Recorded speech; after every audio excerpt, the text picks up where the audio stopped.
What's up everyone, this is Rahib Ali from DIY Tech, and today I'm going to show you how you can save WhatsApp stories, videos and images. So let's do it.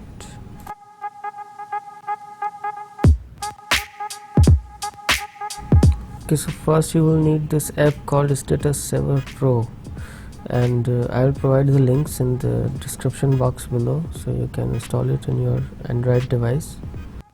After installing the application from Play Store, just open it and there you will see all your status that you watched on WhatsApp.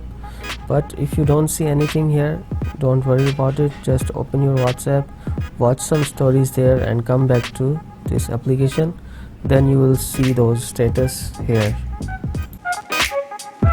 Here you will find options to save, delete or share those status videos or images.